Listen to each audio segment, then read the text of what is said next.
네, 마도왕국은 이제 과거 킹스에이지 세계관에서 가장 번영했던 기술력을 가진 도시였기 때문에 가장 찬란한 황금빛과 굉장히 고급스러운 아이보리색을 가진 굉장히 웅장하고 위풍당당한 그런 건축물들을 상상을 했어요.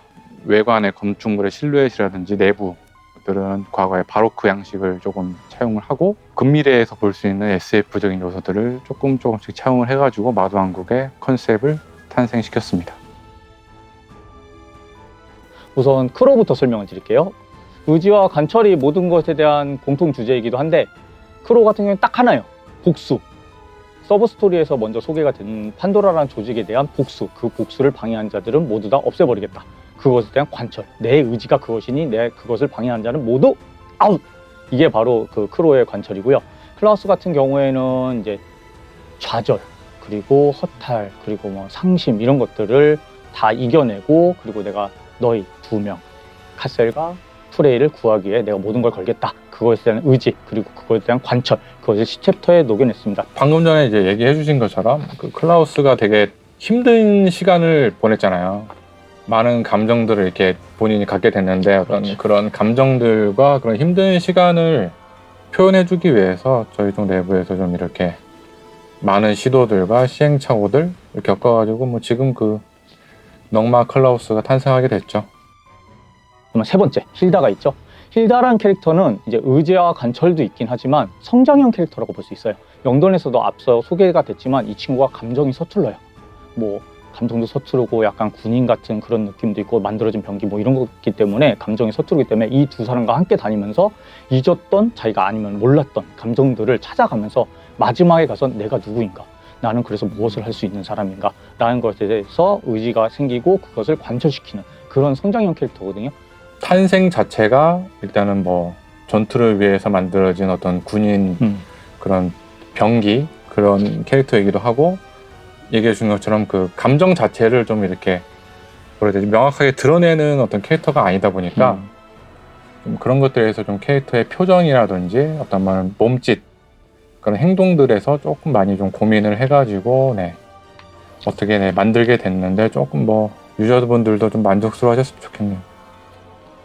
아 그러고 보니까 저희 그 테오도 좀 일러스트 좀 멋있게 그려놓은 게 있는데 테오는 뭐 언제 등장하나요? 진짜 일러스트 잘 나왔죠. 네. 근데 그 일러스트를 보시려면 다음 업데이트를 기대하십시오.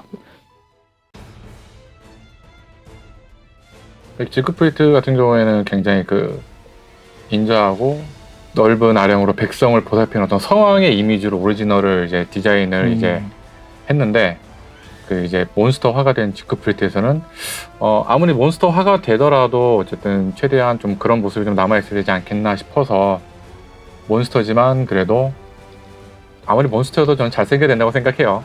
그래가지고 그냥 좀 그렇게 몬스터지만 그래도 최대한 잘생긴 모습을 좀 표현하기 위해서 일단 했지만 어쨌든 그 아스칼론에 의해서 오염이 되고 힐다라는 캐릭터의 시점으로 봤을 때 좀 이렇게 보고 속상할 정도 선에서 이렇게 디자인을 했죠. 그리고 또 다음 캐릭터가 이솔렛이 있는데요. 이솔렛 같은 경우에는 크로와 연관이 되어 있는 캐릭터예요. 그 판도라라는 조직에서 처형자 역할을 맡고 있고 무엇보다 가장 중요한 게 오펠리아라는 캐릭터랑 같이 3회지간인 거예요. 마녀협회. 그러다 보니까 이제 그 마녀의 힘도 갖고 있고 판도라에 들어가 있어가지고 저쪽에 이제 마도공화 그 기회까지 같이 갖고 있죠.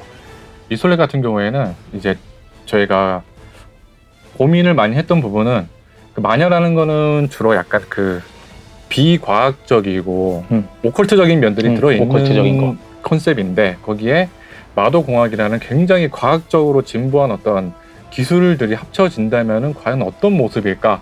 이 부분에서 좀 굉장히 많이 고민하고 얘기해가지고 좀 캐릭터 디자인을 하는데 많은 고민을 했던 것 같아요. 그레모리 같은 경우에는 태초 오마족인데 이제 루시키엘과 또 함께 다니고 테오와 또 연관이 되어 있는 캐릭터예요. 그리고 이 캐릭터는 정말로 독특하고 우리 이제 아트 디렉터님께서도 또 힘을 많이 썼던 캐릭터로 저는 알고 있어요.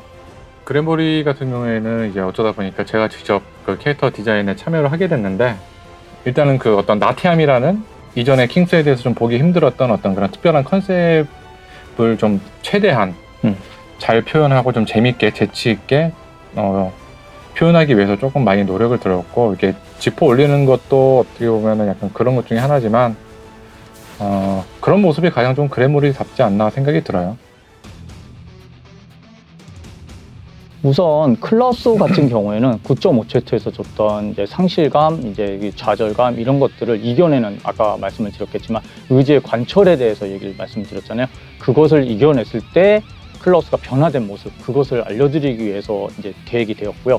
무엇보다 이 세 명, 카셀, 프레이, 클라우스는 세 명의 공통되는 또 다른 주제가 있어요. 바로 타인에 대한 생각. 카셀 같은 경우에는 내가 아닌 다른 사람들을 위한 행복을 위해서, 프레이는 내가 아닌 카셀을 위한 행복을 위해서, 그리고 클라우스는 내가 아닌 카셀과 프레이 너희들의 행복을 위해서. 그것 때문에 각성을 한 번씩 한 거거든요. 그 남을 위해서, 누군가를 위해서, 내가 아닌 다른 사람을 위해서 각성했다는 것, 그게 세 명이 묶이는 가장 공통된 키워드고, 그래서 클라우스가 그렇게 각성을 하게 된 것이에요.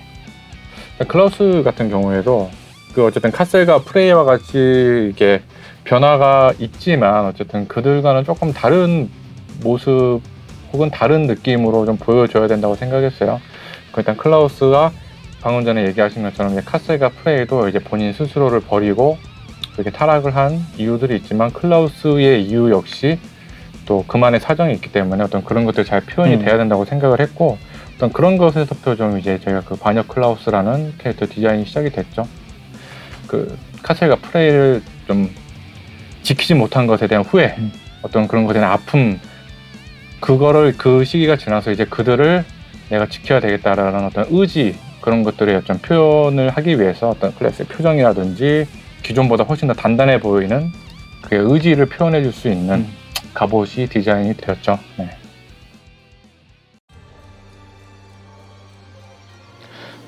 이번 10챕터 리벨리온의 이제 전반적인 컨셉은요, BGM 컨셉 같은 경우에는 웅장함 그리고 쓸쓸함을 합치길 원했어요.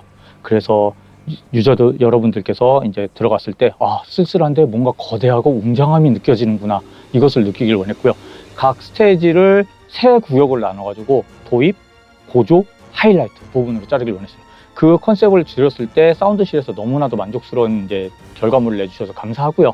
그리고 무엇보다 캐릭터들의 테마곡들이 있는데 그 테마곡들이 너무나도 잘 나왔어요. 그래서 저는 너무나도 만족하고 있는 상태입니다. 이번에 시나리오에서 처음 시나리오를 받았을 때 뭔가 어둡고 더 혼란스러운 느낌을 많이 받았었는데요. 그래서 그런지 이번에는 전자악기를 좀 배제하고 이제 음악의 다이나믹 착을 크게 표현할 수 있는 오케스트라나 어쿠스틱 악기들을 주로 표현해서 음악을 제작하게 되었습니다. 특히 주인공 일행들의 불안, 그리고 이제 작은 희망을 가지고 있는 그런 느낌, 이런 것들을 살려서 어둡고 혼란스러운 스테이지 배경에 어울리게 제작을 하게 되었습니다.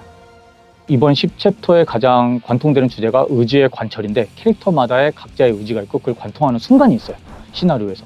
그 순간을 캐릭터 컨셉에 맞게 BGM 제작을 요청드렸고, 그 BGM이 정말로 잘 뽑혀져 나왔어요.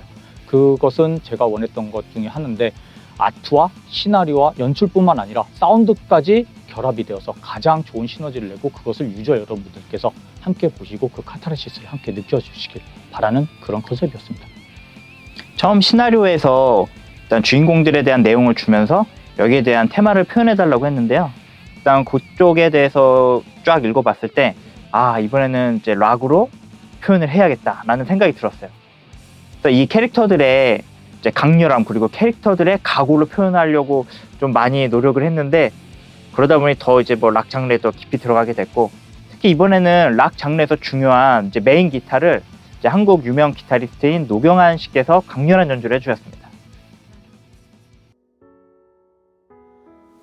이번 타이틀곡 같은 경우는 이제 작곡 작사가인 스카 슌하고 이제 상의를 해서, 요번에도 저 BGM들과 마찬가지로 밴드 악기나 신디사이저, 전자음을 좀 배제하고 이제 오케스트라와 강렬한 타악기, 그리고 아날로그 악기 사운드 위주로 시나리오에서 생각하는 이런 분위기와 인물들의 배경을 녹여서 만들려고 노력을 했습니다. 이번 주제곡의 주인공은 클라우스예요. 클라우스를 이번 마도왕국과 결합을 시켰을 때 웅장함 그리고 여신에 대한 이야기, 그걸 넣었을 때 가장 어떤 장르가 어울릴까, 그걸 생각했을 때 뮤지컬 같은 웅장한 거대한 오페라 같은 그런 것들의 컨셉이 필요하다고 생각을 했고, 그래서 뮤지컬계에서 가장 유명하시다고 하시는 신영수님을 이제 섭외를 하게 됐고. 이번에 신영수님하고 처음 작업을 했는데요. 마치 그 작은 녹음실이 한편의 오페라 공연장이 되는 것처럼 그런 환상을 봤습니다. 안 그래도 원래 신영수님 같은 경우 유명하신 분이고 팬이었지만 이번에 실제 바로 앞에서 녹음을 해보면서 정말 찐 팬이 되었습니다. 같이 작업하게 되어서 정말 영광이었습니다. 컨셉도 시나리오도 시나리오지만 이번에는 정말로 컷신 퀄리티를 높이기 위해서 많은 노력을 했습니다. 다행히도 유저 여러분들께서 저희 킹스레이드의 전체적인 시나리오를 너무 사랑해 주시고 하기 때문에 저희가 너무나도 힘을 많이 얻고 즐거움에 임하고 있습니다. 정말로 다시 한번 감사드리고 있습니다. 지금까지 킹스에 대해서 저희가 되게 다양한 모습들 보여드렸는데, 이번에는 또 지금까지 킹스에 대해서 느끼지 못했던 감정들 느끼게 해드리려고 좀 노력 많이 했어요. 그냥 압도적인 어떤 간지와 힘을 느끼시면 됩니다.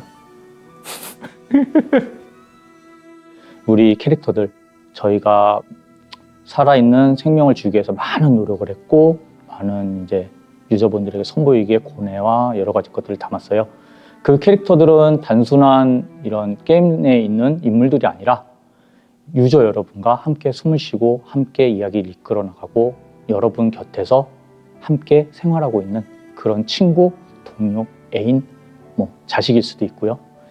그런 친구들이에요. 그러니 많이 아껴주시고 사랑해주시고 그들과 함께 숨쉬어주세요. 그들과 함께 걸어주세요. 이제 음악뿐 아니라 이제 사운드에도 많은 이제 신경을 쓰고 공을 들이고 작업을 하고 있는데요. 이제 유저분들 이제 게임 하시면서 이제 소리 끄지 마시고 이제 이어폰 탁 끼시고 같이 즐겨주셨으면 좋겠습니다. 유저분들이 킹스에이드 캐릭터를 이렇게 바라보시는 것처럼 킹스에이드의 캐릭터들도 유저분들을 바라보고 있습니다. 앞으로도 많은 성원 부탁드리겠습니다.